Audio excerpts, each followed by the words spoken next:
Welcome to Sports Management Podcast, where you will hear interesting sports management professionals share their stories, experiences, and passion for the sports management industry.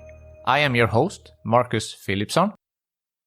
Welcome to episode 182 of Sports Management Podcast. Today's guest is Ben Nichols, a media relations professional with experience from WADA, Formula 1, ATP, and the Commonwealth Games Federation. In 2022, Ben started padel-dedicated, a global padel-dedicated communications consultancy, and in 2024, he continued to start companies within the padel sector. We spoke about Ben's background, why he started padel-dedicated, finding gaps in the market, KH91, Club Águilas, and his other ventures, what the future holds, and much more. Ben Nichols, welcome to Sports Management Podcast.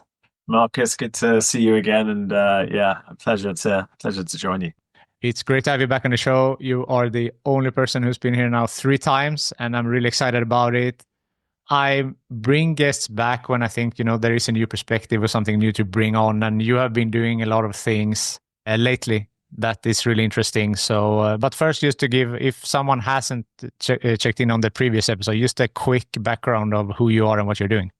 Yeah, well, I feel awful being on for a 3rd time, but thank you for explaining. There is a good reason, because we have some new things to talk about, which won't be repetitive. So, it's an absolute, privilege to join again. I'm a big fan of your podcast. I'm Ben Nichols. I'm the founder of padel-dedicated, which is the world's leading communications and marketing company for the sport of padel.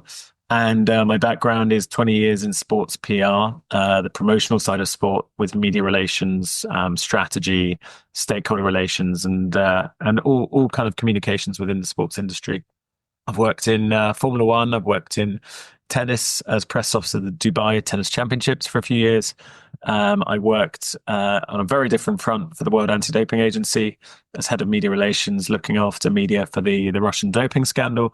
And I also was director of communications for the Commonwealth Games. So I've done a variety of different things, been lucky to work in different countries. And a couple of years ago, I discovered the professional industry side of padel, and having played it a few times before, and thought there was a great opportunity as companies started to arrive in my home market, the UK, and internationally, to focus on the storytelling side of the sport. So I set up padel-dedicated as a kind of storyteller for the sport and for the businesses getting involved. That's really interesting. So what was it about padel that caught your interest at the first time, that so much so that you wanted to, create a company and work in this full time? Yeah, I think I grew up as a tennis and squash player to a high level as a junior. And so I always had racket sports in my background, and I'd worked a little bit in racket sports. I'd worked in tennis for some years.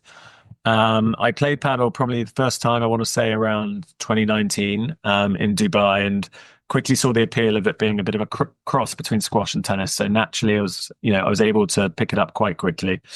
And what made me want to work in it was, I think, I was doing a contract for the LTA, who are the tennis federation in the UK, and also one of those federations that also manage padel. And part of my remit, I had a 3-month contract in the autumn of 2022. Part of my contract was to look after PR for the British padel team, who were competing at the World Championships in Dubai. And I quickly realized a few things, really. Number one, what am I going to do next after my contract? So a very practical need. What's my next step in my career? And number 2, I found the sport fascinating from a kind of playing point of view, and then perhaps even more fascinating from a business point of view, in that I was meeting a lot of people outside of my job who were investing in padel, building clubs, building courts, getting excited about it, reading the media around this sport. So there's a lot of hype. And I just thought, well, actually, I want to work in this sport. And what's my entry point? Well, let's use kind of my experience and what I've done for 20 years, because I didn't see anyone doing it. So there was no sports marketing agencies focused on padel, not only in the UK, but internationally, from what I could see, certainly outside of Spain. So the obvious thing was to set up my own. And so padel-dedicated was born. And the aim of it was to, what I say, promote brand padel, promote the sport, but no one pays us to promote the sport. But the way to do that was obviously work with businesses and get them on the map, so to speak, to get them better known, to build their profiles so that they could succeed commercially, obviously, and succeed in their own worlds. So yeah, the aim was to grow the profile of the sport, get it better known, and work with everyone from clubs, and I'll be honest, clubs have been the bulk of the clients, conferences, players, the professional side, so tournaments, leagues, competitions. Then there's, of course, court manufacturers. There's clothing and racket brands. So there's a whole different, sector of different sectors of companies within the sport itself. And I thought there was a great opportunity to do this, and I thought I was perfectly positioned to do it myself. So that's why Paddle 22 was created. That's really interesting. And you mentioned the storytelling piece. So paddle is really fun to play. A lot of people play it. If I take Sweden as an example, at one point during COVID, I felt like everyone was playing paddle. Maybe not so many people were watching it, like on TV or going to games. So do you think that the storytelling and your job to promote the sport more will help result in more people actually, becoming fans and watching it more than just playing it? Yeah, it's a really interesting point, because I think the immediate appeal of paddle is the playing side, the recreational side. When people in the UK, in the US, where I work a lot, in different emerging in Sweden, I'm sure, when they're talking in paddle context, they're not so much talking about the professional players and who's won which tournament. They're talking about getting on court, quickly picking it up, loving it, socializing with their friends, having fun, smiling, all this stuff. So seeing it as a lifestyle, I suppose, and a sport to play, to a way of exercising. That's what people are talking about paddle. Those are the terms they're talking about paddle within.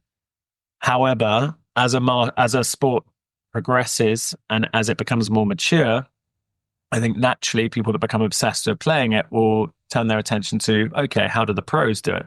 So these days they'll turn on YouTube, not just television, they'll turn on YouTube or Instagram and look at kind of the pros doing it. And then they start to get to know who those pros are and who are the names behind them.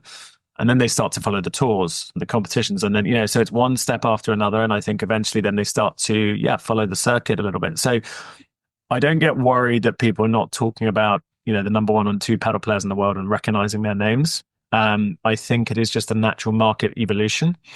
And this will, over time, people will know who LeBron or Galan or, Coelho are. And, it's not a worry. It's not happening now. I think the way we've got to sell paddle is what a great sport to go and play. And then from that, people, naturally want to improve their games. They watch others and they look at the pros. So that will happen over time. It's not going to happen overnight. That said, we need to do everything we can to promote these players and promote that side of the sport, because it is a business. There's the commercial appeal. There's the attractiveness of going to watch it. And I think it's a great sport to watch in the flesh, in person. I think television, it's still got a way to go to present itself. If I look at a sport like squash, it doesn't do a great job on TV. It's great to watch in person. It's great to play in person. And I would say similar with paddle. It's great to play. We can agree that. I think it's great to watch physically. I think on TV, I think there's a way to go. It doesn't instantly grab everyone. So, look, I think people are going to become more familiar with the pros. I think things are going to help. Like if a big professional tournament came to London, that's going to be a great, and I think it's ready for it, to be honest. I think that would help a lot with the sport's visibility and the players as brands. And then, of course, other steps like, when does it become in the Olympics? That's when it will reach huge numbers of people from the kind of professional, non-playing fan perspective. So yeah, it's going to happen, and we've got to be patient on that side. But we can still be proactive in trying to elevate the brand of players. Definitely.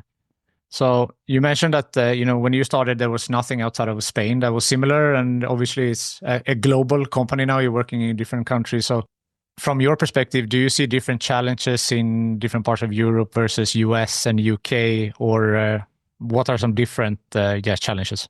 Yeah, I think there are. I think I use the US as my comparison to working with the UK or markets in Europe. And I think the challenge you'll have with something like the US is it's distinct in that pickleball has been the sport that's grabbed people's attention for a long time now. Well, a long time, it's relative in last 4 or 5 years, let's say.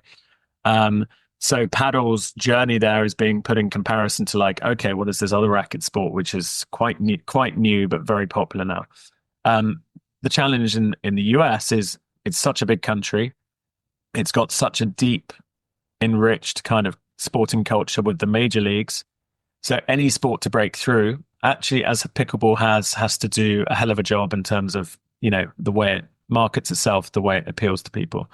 Paddle's got to come along now, and I don't see paddle and pickleball competing, but actually, to an extent, it's got to compete for eyeballs. It's got to compete for land and real estate. Why would people build paddle if they can build pickleball more cheaply? But I think we're now starting to see the US adopt, paddle as a sport, certainly on the coasts and in the more cosmopolitan international areas, and actually in the States in between. And people are very strategic in that even if they want to build just paddle clubs, they'll build pickleball alongside as an entry to get people through. So it's people doing it in clever ways. That's the challenge in the US is you're not just bringing paddle, to sort of bring it alongside tennis. You've got this other sport that's 4 or 5 years, haven't grown in the last 4 or 5 years. So that's a different challenge to other markets like Europe and the UK, where actually paddle is coming along as the new kid on the block. And the only context we're seeing it in from a racket sport is alongside tennis, really. I think the challenge with paddle and tennis is actually, people talk about this threat to tennis. I don't think it's that simple. I think you're going to have actually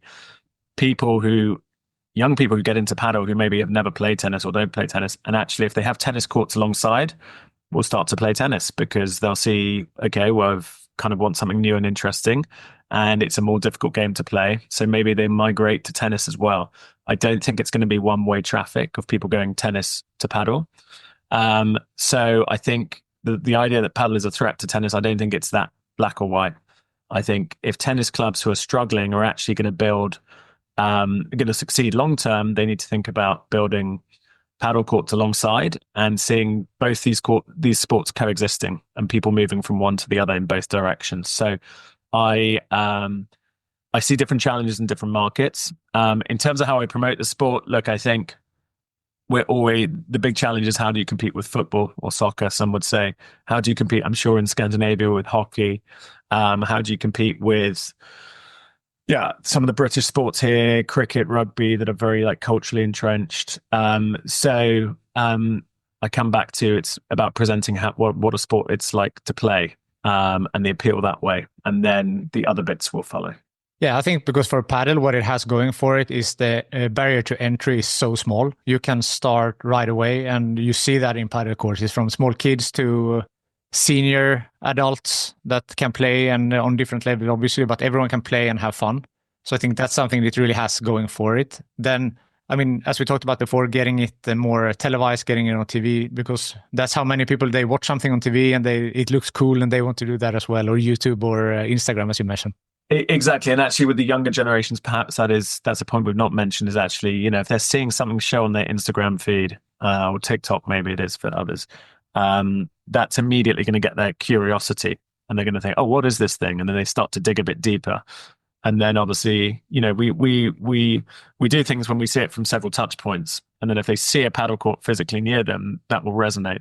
Or if they read something somewhere else, or they hear a celebrity talk about it, so it's actually getting it's getting paddle ubiquitous, right? So it's getting it out there in many different ways that suddenly get someone to react and be like, okay, I'm going to go and play it now. So for sure, it's multifaceted how we can grow the sport. Definitely.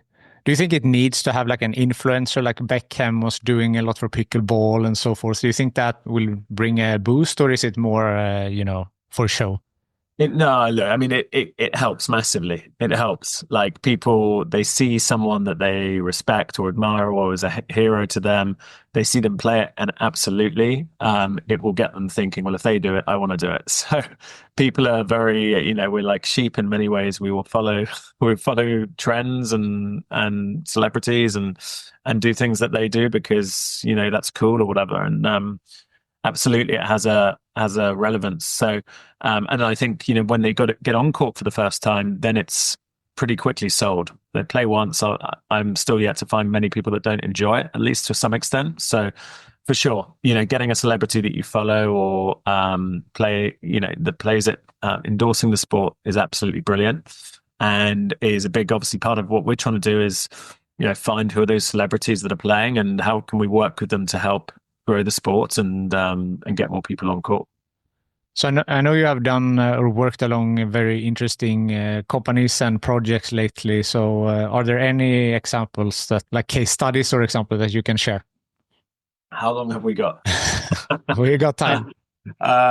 So I'll give you a bit of an overview of what I've set up this year, and the timing of these things is not. It wasn't intentional to launch several things in quick succession, but that's the way they landed. So alongside Paddle 22, I've set up a few businesses. One is called Cage 91. You can see I enjoy the name and number. But look, I thought, look, we work with some good media companies in the paddle sector, but I saw a gap in the market to set up basically what will become a full multimedia company for the off-court side of paddle, the business, the entrepreneurship, the lifestyle, the people kind of shaping this industry. I thought there's so many interesting stories. So I wanted to create, a digital version of a glossy magazine, and it's a work in progress, but we've got some great interviewees, some great content and stories to tell. And it's to focus on the emerging markets. So it's people from everywhere from, okay, Sweden might have emerged already, but Sweden, it could be Germany, France, the UK, US, South Africa, all of these places that are now adopting paddle. And who are these people behind the sport, creating the industry? Because they all come pretty much from outside of paddles. So there's some fascinating stories and case studies. We wanted to tell the stories of these. And ultimately, the aim there is, to tell stories, but actually to connect people. We've had some great examples in the first couple of weeks of people reading something, contacting us because they wanted to be connected with the person or brand that's on the site.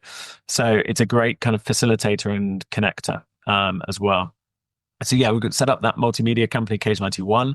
I've also set up a property and paddle business called Property Plus Paddle, which is essentially a community networking platform for people in the real estate and property industries who want to do a couple of things, who either are intrigued by paddle and want to learn more about the sport and the opportunity it presents them from a business point of view to build paddle facilities, or it's actually the corporate networking side. So it's getting property, real estate people on court, playing this sport, seeing it as this kind of new golf where they can meet like-minded professionals and have a really good kind of corporate networking experience. So we had one event in Padium in London in October. We had, an aim of 60 people. We had close to 200 registered, which is great. We've got our second property and paddle in New Jersey in the US next month in January. And then we've been asked to do 2 more in the US next year, 1 in Canada and 2 or 3 in the UK. And there's others. So we quickly realized we're onto something with this kind of property and paddle merchants community network. And we want to grow that. So I think that's that's another business I've set up. It's a great opportunity there. And then Club Águilas, which is something very different, where with Joe Middleton, my business partner, who's set up Pulco Studios, the clothing company. We saw an opportunity to paddles being positioned to some in the high net worth and kind of audience as a very kind of elite high-end sport. You can go and play at the best clubs, the best resorts worldwide. And we wanted to create this kind of Michelin guide of paddle where people can go and experience, review the best clubs and resorts and find out where they are and use Club Águilas as a trusted resource of knowing, a bit like a Mr. and Mrs. Smith or a Michelin, they've read that, they trust it, and they'll go and book their trip. From a business point of view, for the clubs and resorts, we want them to aspire to be on here. And we have a kind of, again, a similar to Michelin guide, Michelin star concept called the Eagle's Wings. And we have a team of reviewers who decide what goes on our site. We've had 15 initial clubs and resorts, everything from Brisas in the US to the St. Regis Red Sea Resort in Saudi Arabia, Nihi in Indonesia, Nueva Alcantara Club, which is one of the established ones, but beautiful lifestyle club in Malaga. And yeah, we want these guys to really kind of want to aspire to achieve their wings to get their Michelin star of paddle, so that they're thought of in the right way, and have, the right kind of clientele visiting for them. So it's very much to create an exclusive club of clubs. And yeah, we're really excited about where we can take that. Well, that's you're really finding you mentioned gaps in the market, and you started working in the paddle, and then okay, infrastructure is an important part, and then you have the property paddle, Yeah. also with with the Case 91, and now with Club Águilas. I mean, like paddle travel is also like that's a big part of it. Specifically, if you live in countries like you and I, where the weather is not great, you can to do two things at once, maybe go to Spain and go to a great paddle resort as well. For sure. Look, there's a market for it, which is why we created. We thought there's people, a bit like tennis and tourism has had over the years. People go to La Manga in Spain, or exotic locations because they want to have good weather, a relaxing time, but they want to play tennis. Paddle that's happening in paddle, and it's happening informally. And we thought, actually, in time, there will be a need for people to be like, okay, I know maybe the countries I want to go to, but actually I need to always decide my holiday by paddle resorts or clubs. And that's what we wanted to create. So we think there's a great kind of growing paddle tourism industry. There are people out there who have the time and the disposable income to go and take these holidays, but they maybe don't know where to get their information. So if we can pull it together under one roof, and it's very selected, you can't kind of buy your way in. You might have invested a lot of money in a facility, but it's got to be, kind of Club Águilas worthy, I suppose, in terms of it being what our team of reviewers think is the right fit. And then it becomes something, somewhere you want to go and visit, and it becomes a site that you want to appear on if you're a club or a resort owner. So paddle tourism is growing. And I think we're going to see that in many countries. We're going to see exclusive resorts in the likes of the US. Certainly, we'll see many in Asia. South Africa is, growing as one of these destinations. Australia. So a lot of these kind of far away places from you and I in Europe are going to be destinations for paddle holidays, and we're excited to bring that to more people. So do you have like a checklist of things that they need to live up to in order to be in Club Águilas? Yeah, we're not going to advertise the exact checklist of what it is. There's areas where, it's got to be kind of Águilas worthy. So everything from what's the coaching like, what's the feel like when you're there, what's the food and beverage offering. We have a cocktail of the club. So, there's got to be a good cocktail there. What's the community like? How does it nurture a community, get more people on court? How successful is it from that perspective? What's the physical look and feel like in the brand? Does it look good when you're there? So yes, there's absolutely areas that get assessed, but it's not a strict X out of 10, 8 or 9 out of 10 means it gets in. It's, yes, there's kind of a, assessment, but it's also always going to be a feel. So like I said, there'll be clubs out there that spend a huge amount of money creating what they think is the perfect paddle club. But if it's missing some ingredients, we feel it just doesn't have that kind of je ne sais quoi, that kind of feel which you get when you go to these places, then it might not immediately make it onto there. So I think it's, yes, there's areas that are going to be assessed, but it's not a totally quantitative exercise. It is, it's about the feel as well as the kind of, the more statistical as well. I understand. So the name Club Águilas, I guess it's Spanish. I don't know what it means. Is it a place? Does it mean something? Where does it come from? Yeah, Eagles. So Club of Eagles. And it's also kind of, Mexican, a Mexican symbol is the eagle as well. And with paddle's heritage in Mexico, we thought it was a nice nod to the heritage of the sport. And yeah, the eagle's wings is our system for, having a Michelin star. And like I said, we've had 15 or 16 clubs and resorts that have made it so far in our first drop. And then we've got coming up, depending on when this is coming out, you'll see that we've got coming up in January, some new clubs and resorts that will make it on. So we're going to, keep people guessing of what's to come. We want to make sure it's super international. We feel that people should have the option to see what's going on in every part of the world. And that will become a really fun exercise, I think, to see what's out there, to see what's different. And I think the key with Club Águilas is everything's individual. So there are operators who will create multiple clubs, but it might be one of their clubs features on there, but the other doesn't, and that will just come down to very kind of specific, nuanced reasons. So we want it to be anti same, we call it. So everything feels like a one-off, feels very independent, and feels authentic. And then I know also that you have worked with the Anglo-American Paddle Cup. Correct. What is that? So that's the final bit of the jigsaw for this year, and that's that I've got enough on my plate, I think. But look, I saw again with a business partner in the US who I've got to know, a guy called Bill Ullman, who is on the board of the US Paddle Association. He's become a friend in the industry. He's a squash guy, as lots of people in the northeast of the US are, and he's converted to paddle. And he spoke to me earlier this year and thought there was a good opportunity he used to live in the UK, knows a lot about the UK-US relationship and the kind of sporting history there, and thought there was an option to have Great Britain against United States paddle competition. And I agreed, and I thought, what a great idea, because both of these countries are at the beginning of their journey. So we're not creating this, very kind of imbalanced competition.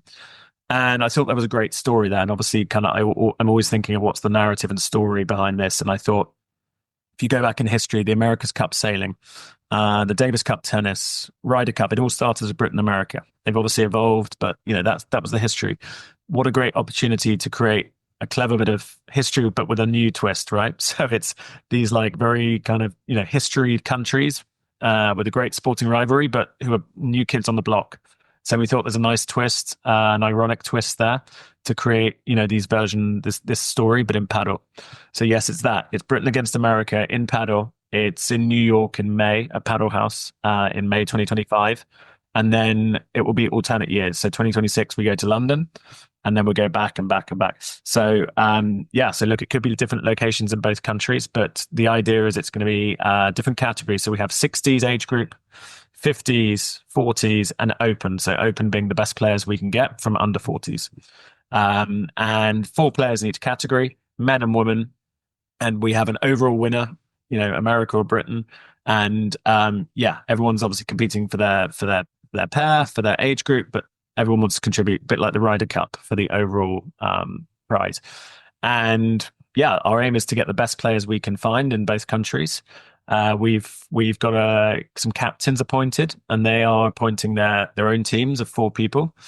And we're lucky. We've got some of the best ranked players in both countries. I can tell you on the British side, we've got the top players in the open category. And this is the start of it. We think we've got a great story here. We think in time this could become something very big. In time, we want to get the attention of the federations, because this could be something great for them to endorse, the national federations. But I think right now, it's startup, so we're looking at sponsorships and partners, trying to find people that believe in this competition and journey, and create a great event over 2 days in May in New York. Look, it's a private setup. There's not ranking points yet, but we think in future we want to make it sanctioned and a very big part of the paddle calendar. No, I think this is a great idea. And as you said, also from the storytelling point of view, and also, US is a huge market, and they love this type of things when it comes to, being patriotic and supporting your country and competing. So I think this is great. Yeah, we'll see where it goes. Look, we have ambitions as well to create a student category. I know in the UK, the university system for paddle has very much begun in the last 6 months. In the US, it's a bit behind, but I'm sure in a year, 2 years' time, we'll see similar, a national university framework. So maybe that becomes a category as well. So I think we've got a great destination. We're at the early stage now, and we think it's a really exciting addition to the paddle calendar. For sure.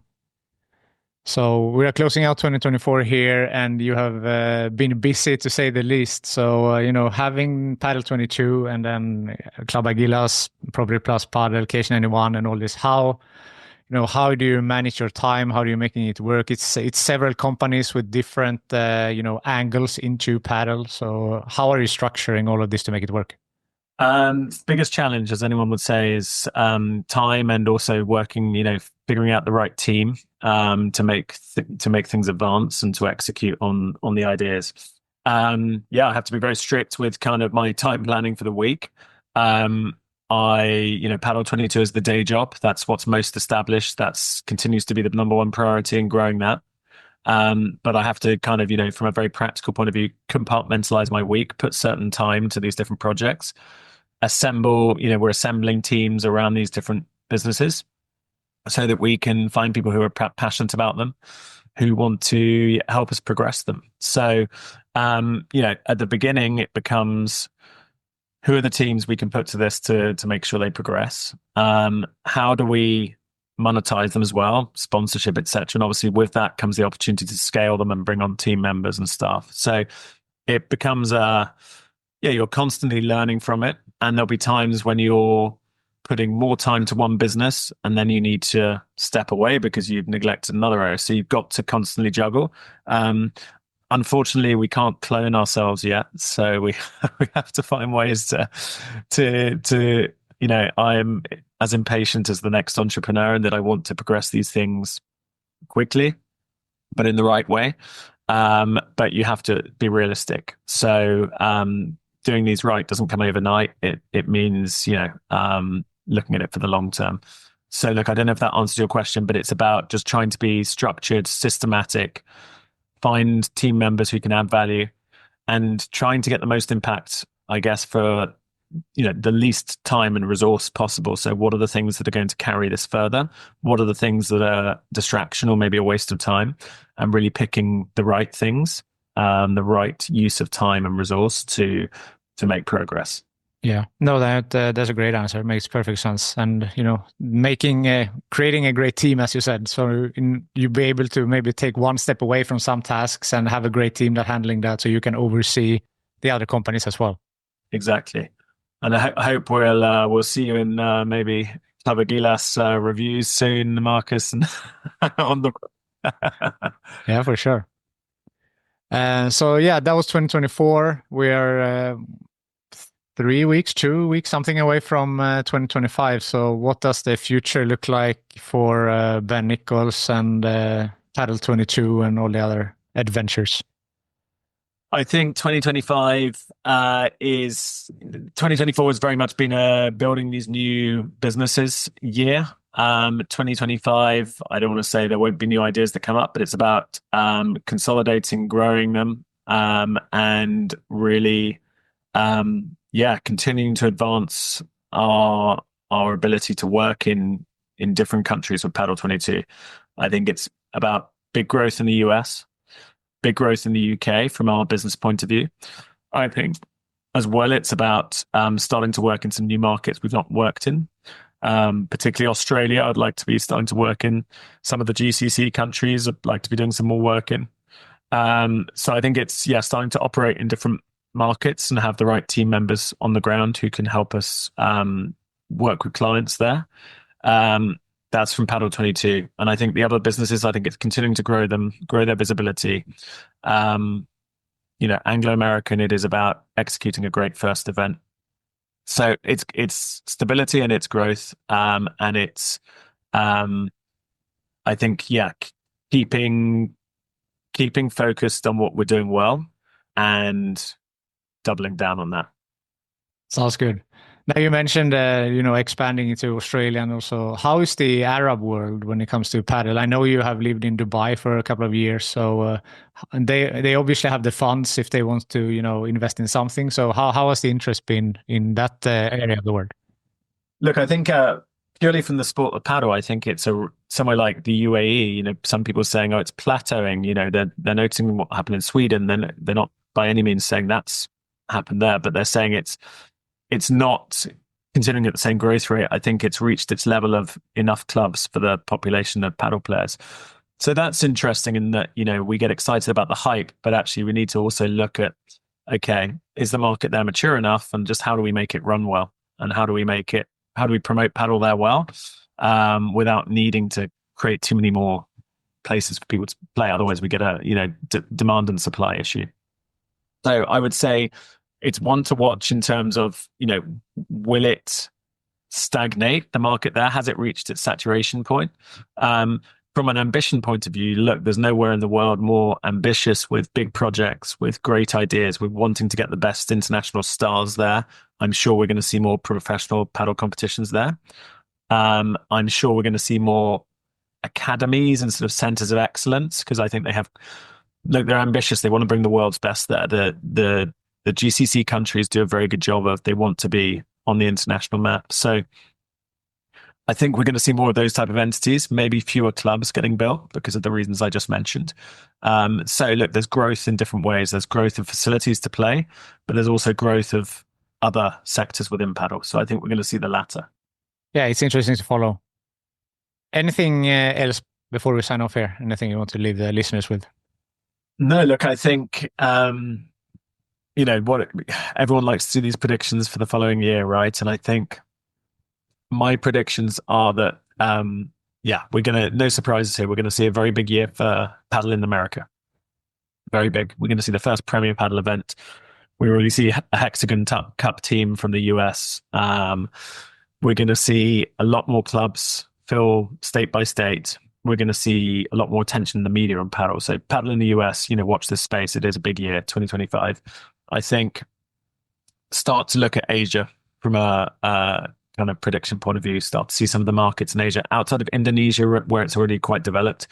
What's going to happen in Singapore, Hong Kong, India. That's the one to watch in my view outside the US for paddle. I think they're about to make a big play for paddle investment, for court builds, and it's going to become a fanatical sport there.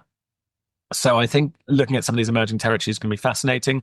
From my business point of view, like I said, I think it's about continuing to do what we do well, give great attention to our clients, start to work in some of these new territories, and the other projects, continue to build them and make sure they have a good place in the market. So there's some really exciting times to happen for paddle, and I think we continue to see the growth of the sport go from strength to strength. Yeah, definitely. And I love what you're doing in the field. And we mentioned how busy you are. So thank you so much for taking the time to be on Sports Management Podcast. That's an absolute pleasure, Marcus, as always. Thank you for listening to the Sports Management Podcast. Please hit the subscribe button so you don't miss out on any upcoming episodes. Also, feel free to leave a comment about what you thought about this episode. If you want to get in contact with me, send an email to sportsmpodcast@gmail.com or hit me up on Facebook, Twitter, or Instagram @sportsmpodcast.